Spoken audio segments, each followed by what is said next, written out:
Bismillahirrahmanirrahim. Assalamualaikum warahmatullahi wabarakatuh. Perkenalkan, nama saya Hansa Husna Tabita dari Program Studi Pendidikan Agama Islam kelas reguler A.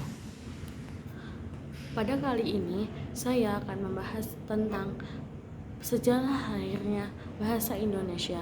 Jadi, bahasa Indonesia lahir pada tanggal 28 Oktober 1928. Nah, pada saat itu, para pemuda dari berbagai pelosok Nusantara berkumpul dalam kerapatan pemuda dan berikrar. Yang pertama, bertumpah darah yang satu, tanah Indonesia.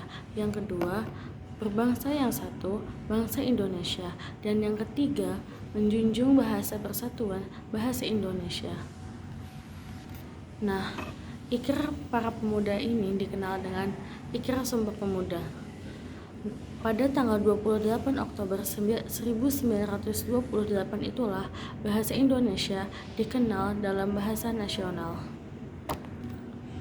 Lalu, bahasa Indonesia dinyatakan kedudukannya sebagai bahasa negara pada tanggal 18 Agustus 1945 karena pada saat itu Undang-Undang Dasar Negara Republik Indonesia tahun 1945 disahkan sebagai Undang-Undang Dasar Negara Republik Indonesia.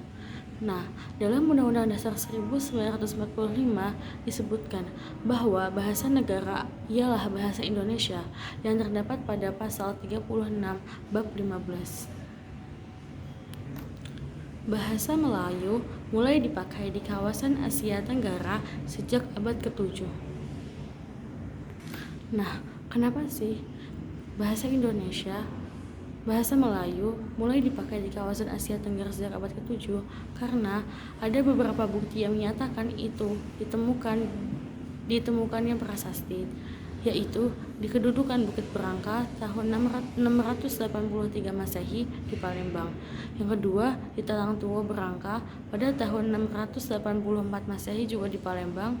Yang ketiga, Kota Kapur Berangka pada tahun 686 Masehi di Bangka Barat. Setelah disahkannya bahasa negara adalah bahasa Indonesia pada tanggal 18 Agustus 1945, bahasa Indonesia mengalami perkembangan yang amat pesat. Setiap tahun jumlah pemakai bahasa Indonesia